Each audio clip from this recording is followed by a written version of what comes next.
welcome. You're watching All About the W, your weekly deep dive into the WSL, star stories, and star performances. Let's break it all down. Today, Kai and I are here to cover the second leg of the semifinals of the Champions League. So we're doing a review show, and if you're new to the channel, make sure you subscribe. And if you're an old viewer, make sure you like and comment and share and all those wonderful things. Memberships are also open, as are super thanks options or whatever. So we would appreciate any support you can give to the channel. Okay, housekeeping done, Kai. Two games: Lyon versus Arsenal, Barcelona versus Bayern Munich. You reckon you wanna start in France? Yeah, let's do Lyon versus Arsenal. Finished 3-1, 4-3 on aggregate. Wendy Renna scored the opening goal. It was a penalty in the 21st minute. Then Diani scored from a corner in the 36th minute. Then Russo scored in the 76th, and Brand scored the winner in the 86th minute. I mean, what a game this was, Ash. Yeah, I mean, I think this was one of the more closely contested semifinals that I've seen in the Champions League, honestly. Uh, to begin with, it was the margins were quite, like less to begin with. But coming to like Lyon, Arsenal did have an advantage that they quickly lost. I thought Lyon were fantastic in this game, absolutely fantastic. At the starting of our preview of both the legs, we had said that the midfield for Lyon is where Arsenal will have the advantage. I take that back. I thought in this game, particularly, Johannes and Dumornay did such an amazing job. I think they Yeah. won the midfield battle. I think very decisively won that midfield battle. And even Heaps, who we've been criticizing on the channel a bit, uh, put in a shift, I think. So I feel like uh, definitely won that midfield battle, and that is to their credit. And I take back the words I said at the starting of this fixture. Yeah, I mean, after the first leg, we said like watching Leon play, it was pretty clear that there was a Dumone shaped hole in that uh, in that midfield, and the moment we heard that Dumone is probably going to uh, be available for the second leg, because we weren't sure why she didn't play. We weren't sure why Basha was not going to play. But yeah, I thought Melchi Dumone was absolutely unplayable.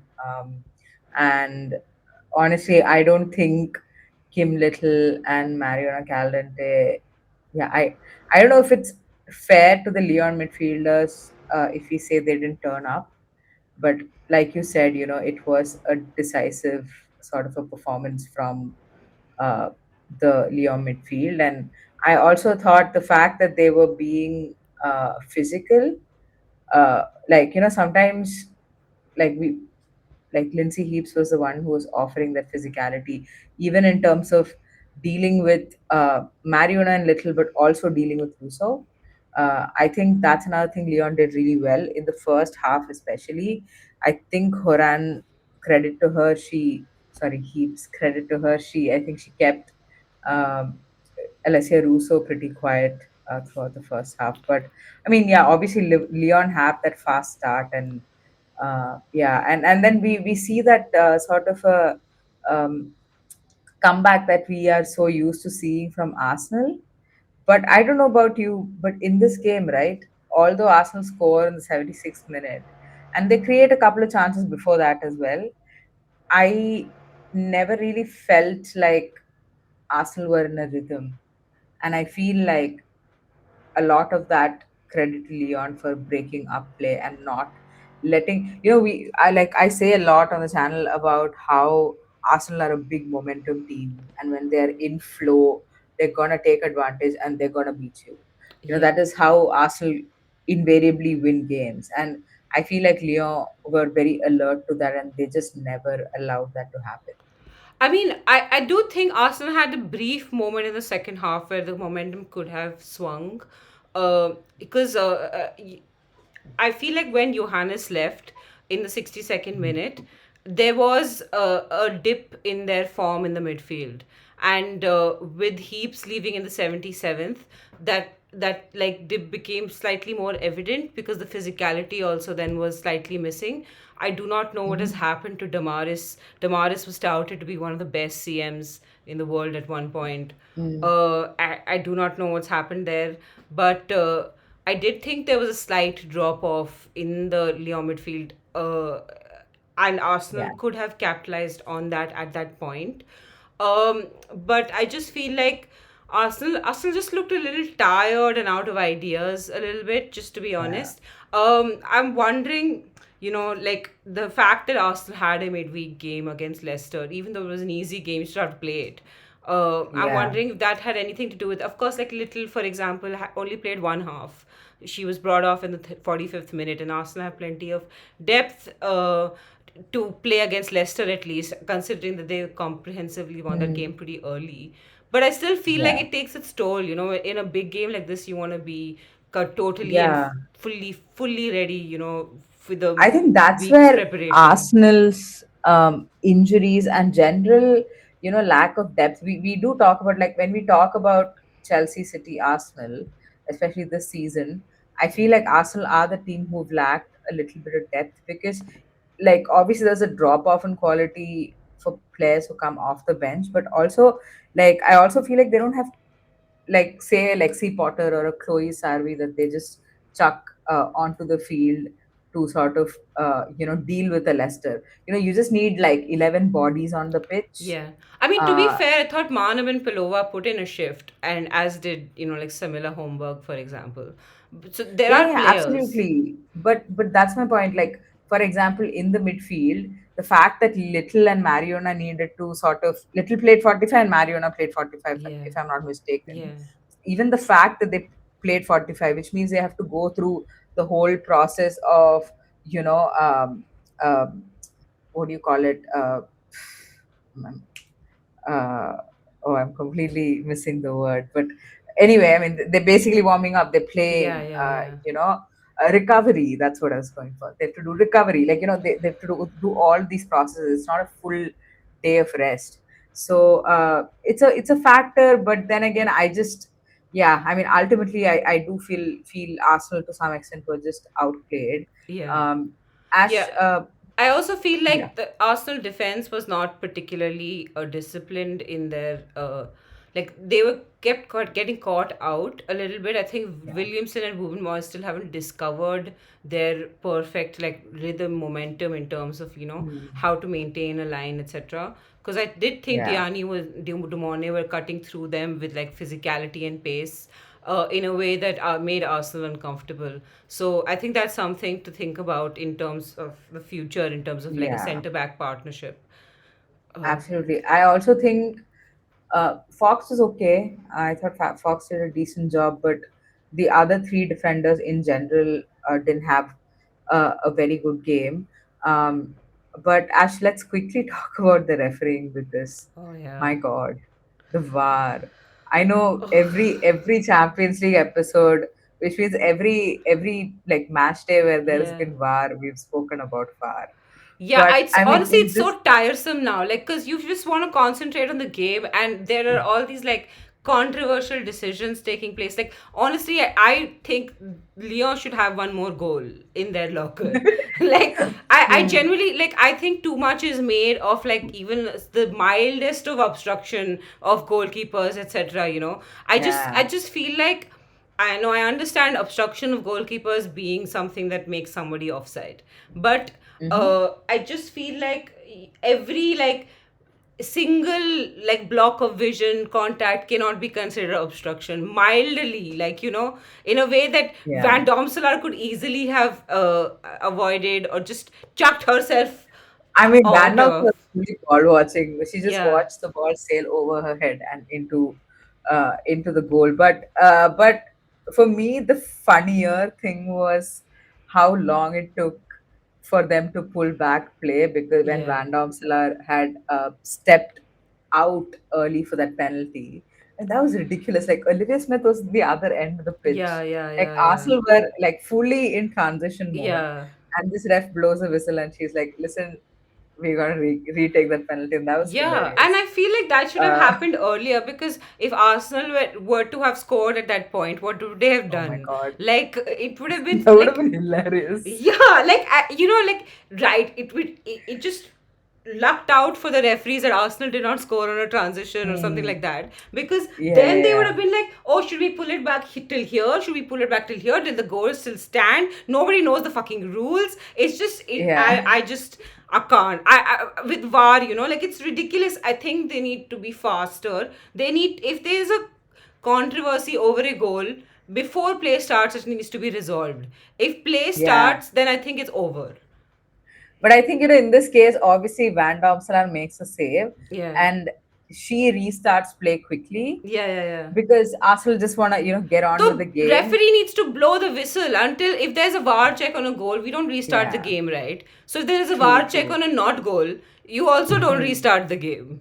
Yeah, yeah, yeah. Fair enough, fair enough. I think that was pretty comical, and obviously, I'm pretty sure Van Domselaar steps out really fast, even for the second attempt that Yeah. Renard does, because I do think she came off her line very quickly.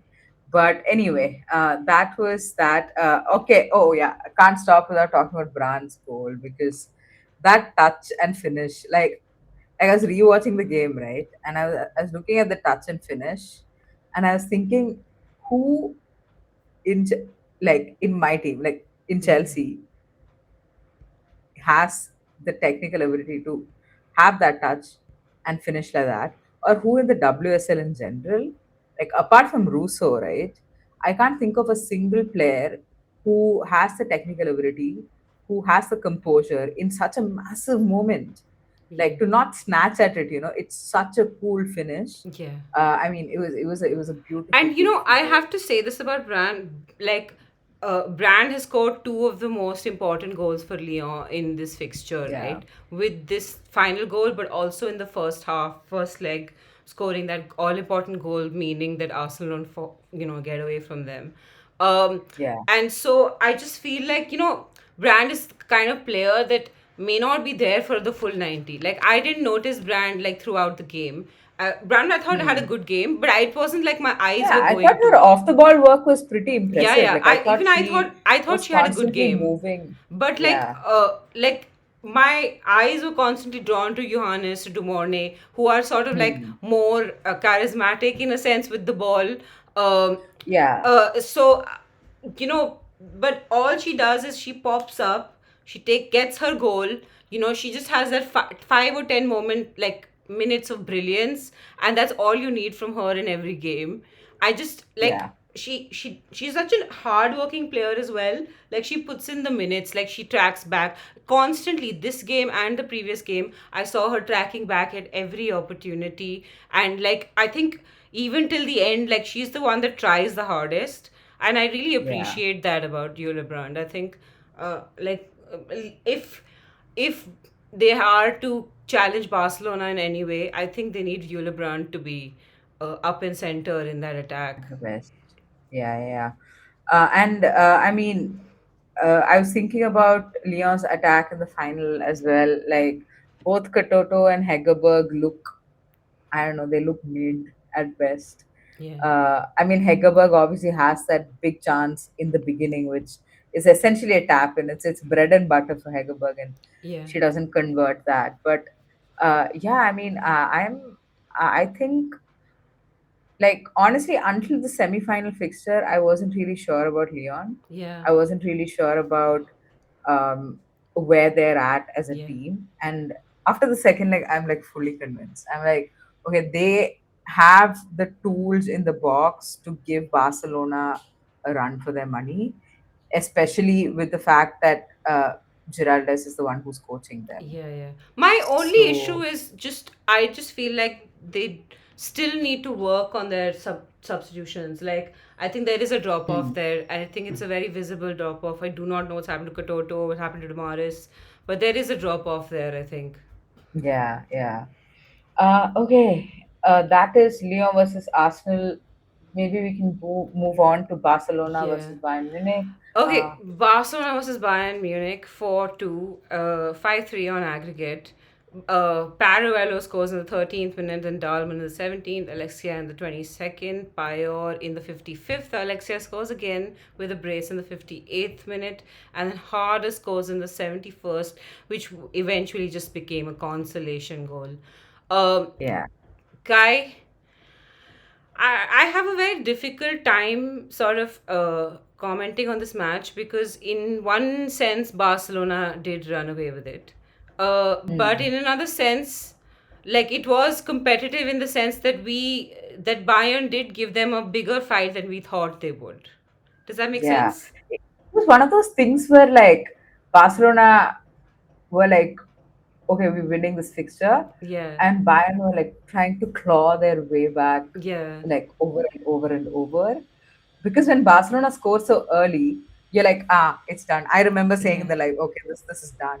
yeah, And then Dalman scores in 70th. I'm like, wait, what? What's just yeah, happened? But of course, then those three goals from Alexia and Payor means like it's done. But then Harder scores the 71st, and then they score another one in like 85th, which then ruled uh, not offside, but there was a foul in the build-up or something in like the that. build-up, yeah. Like had that goal gone in, right? It would have been very yeah, unsettling for Barcelona to some Yeah, as extent, in I think. had it counted, it did go in. Yeah, oh yeah, I meant sorry. Had it counted, then it would have been a bit unsettling for Barcelona. But Ash, any standout players you want to talk about? I mean, to be fair, I thought Barcelona were absolutely fantastic. Graham Hansen, I think, was absolutely fantastic, as was Paruello. Mm, I think yeah. we were a little hard on Paruello. No, correction, you were a little hard on Paruello at the starting of this game, but I thought she had an exceptional performance, a performance worthy of, like dropping Pina from to the bench, like you know what I mean, like Yeah. taking Yeah. Pina's place on the that front three, which was pretty much like a settled front three in some Hmm. senses, and so that's a huge achievement for Paruello. I think that in the finals, if I had to choose between the two, I would choose Paruello. Maybe they'll go for experience, but I would choose Paruello. Mm. And like she also provided that like burst of pace that they required to sort of like get Hmm. through Bayern's sort of mid block, and I think Yeah. she did that with a lot of like you because Barcelona have this. They have this like creativity. They have the like, movement like the of the ball into like these small triangles that Hmm. can like beguile the opposition, and Yep. Bayern wasn't having it. So you just sometimes need someone more direct to just run. And that's what Yeah. the role Paruello was playing, as was Graham Yeah, Hansen to some extent. I thought it was really interesting because we see Barcelona going through the middle a lot more, and I think that's the difference between Paruello and Pina. Yeah, Like Pina obviously is a player who likes to occupy more central positions. She loves to cut in and take a shot. You see similarities with Vicky Lopez as well. Somebody who likes to cut in, somebody, but Paruello is somebody who holds the width. yeah, Like she is the player who's going to offer you the width, and uh, you see that, right? I think it's for Payor's goal that she crosses it in from the left hand side, or Alexia, I'm not really sure, but it's a brilliant cross in, and that Barcelona convert that opportunity, and I feel like through the game, and you know like possibly Romeo identified that as a necessity going into this game, because I in the first leg Bayern did defend reasonably well. yeah, So how do you unlock that defense? You need somebody to stretch play, and I think Paruello did that really well. And the other thing I found really interesting was Graham Hansen's early crossing. yeah, Like for Paruelo's goal, I mean, she crosses practically, she's almost in line with the edge of the box, yeah, and it's a brilliant whipped ball in, which obviously she gets in the end of Paruelo does. And uh, you see a cross like that go in, and then you remember the fact that Francisca Get is not there. yeah, Because in the first leg, Graham Hansen had no joy on that yeah, side. I think Get dealt with her really well. And I don't know, because the cross was so early, Maybe even if Ket was there, she would have allowed that cross to go, and you never know. Because clearly Barcelona did come out with a plan to be a little faster in their attack, a little more direct in moments. I'm not saying all the goals were like that, but yeah, I thought those two players were really, really incredible. But on the flip side, I also thought for Bayern, Harder was really good. Yeah. She was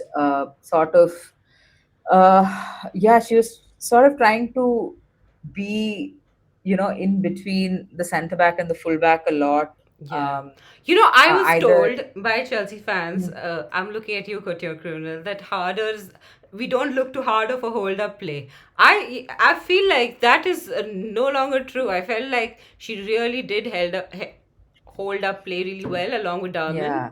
I thought Yeah, she yeah, did an yeah. absolutely I great mean, job. yeah, obviously harder, like in terms of when you look at her strengths, she's somebody who likes to dribble, not dribble, run with the ball, Yeah. but also like somebody who likes to run into space and receive the ball to her feet. Like those are like her preferences. But in this game, again, you saw harder sort of experience waiting for players to sort of arrive because for large portions of the game, she is isolated. Yeah. She is by herself uh, because Bayern are sitting in a mid block, right? But when she does get the ball, she goes, she's calm, she's sort of holding play up, and then she makes that brilliant pass in for Dalman to take the shot. And of course, she scores her goal as well in the 71st minute. But yeah, I mean, I thought Harder as well had a really good game. But generally, I think the Bayern midfield really struggled. The defense really struggled. It's the kind of Bayern performance I expected in the first leg to some Yeah. extent. I don't know if that makes sense. Yeah, yeah, yeah. Yeah, I know what you mean. If not Um, for Ket, it could have been. Yeah, in a sense. yeah. But yeah, I'm wondering if I've missed out any other player. Oh yeah, shout out to Katakoy as well because I thought that one save she makes. She Yeah. made two or three important saves, but there's this one save where she sort of gets fingertips to it and Yeah, it's yeah, yeah, like yeah. just comes off the crossbar.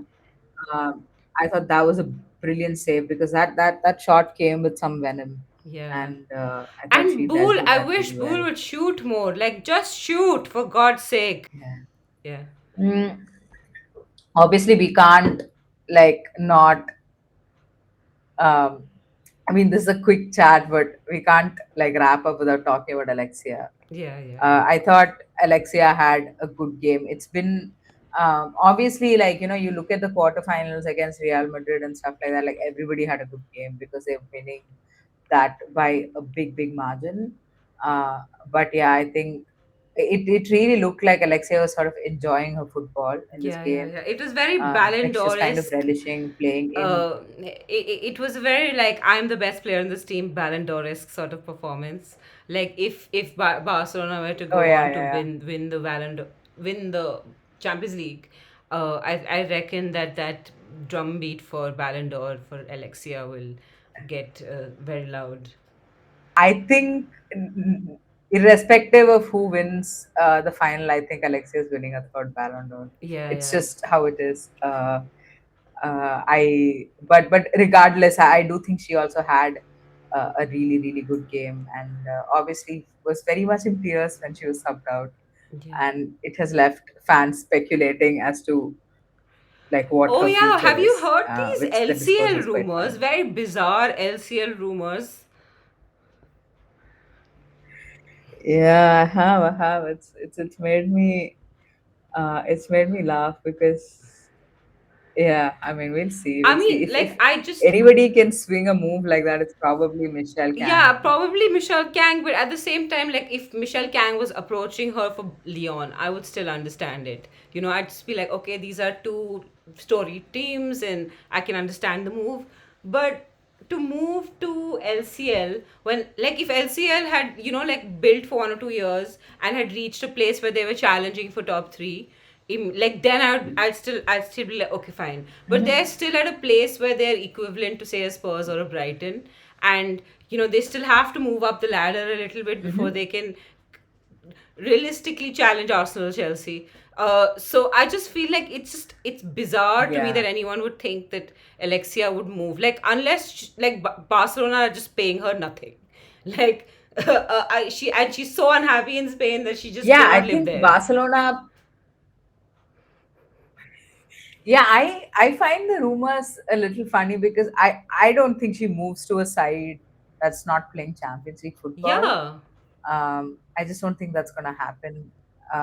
And listen, she has to win 3 and 4 Ballon d'Ors. That won't happen at LCL. yeah, Um, seriously. and so I don't know. Maybe she moves. I don't know to the thing is she's also not going to move to Lyon Yeah, yeah, because yeah, she is like Barca through and through, and she's not going to like a direct competitor, yeah, yeah, yeah. but it's uh it's going to be interesting. I think there are a lot of contracts that are up, and the rumor mill is just churning and churning, and we'll see where she ends up. Yeah. Anyway, on that note, that brings us to the end of our Champions Review episode, which became a little bit of a consider rumor episode by the end of it. If you are, remember to subscribe, like, do all those wonderful things, and show your support in any way you can, membership, super thanks, whatever is in your means, or just a simple like. That brings us to the end. We will see you soon with our WSL review. Bye bye.